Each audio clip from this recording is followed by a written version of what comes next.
আছেন কোটি কোটি টাকার মালিক ছিলেন, আজকে তারা পথের ভিখারি।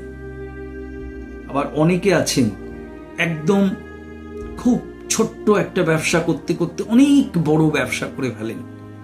তো এর সবই তার ভাগ্যের লিখন। বর্তমানে আপনি যে কর্ম করছেন তার ফল আপনাকে ভোগ করতে হবে। শুধুমাত্র ভগবানের মূর্তির সামনে গিয়ে পুজো দিলাম, তাকে ভালো একটা মালা দিলাম, অনেক টাকার ফল কিনে নিয়ে গেলাম, মিষ্টি কিনে নিয়ে গেলাম, হবে না। আপনাকে কর্মও করতে হবে। এই জীবজগতে আমাদের কি দায়িত্ব, আমাদের কি কর্তব্য, এগুলো আমাদের বুঝতে হবে।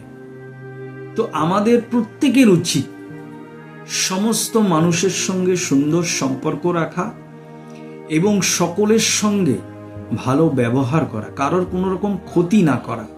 আপনি কারোর উপকার করতে না পারেন, আপনি ক্ষতি করবেন না। আজকাল তো পয়সা রোজগারের জন্য নিজস্ব আজকাল তো মানুষ নিজের স্বার্থের জন্য পয়সা, টাকা, ধন সম্পত্তি, মান সম্মান, ক্ষমতা ইত্যাদি অর্জনের জন্য অনেক অসহায় মানুষের ক্ষতি করে দিচ্ছেন। এগুলো করলে কি আপনি ভালো থাকবেন? আপনার মনে হয় ভালো আপনি কোনোদিনই থাকবেন না।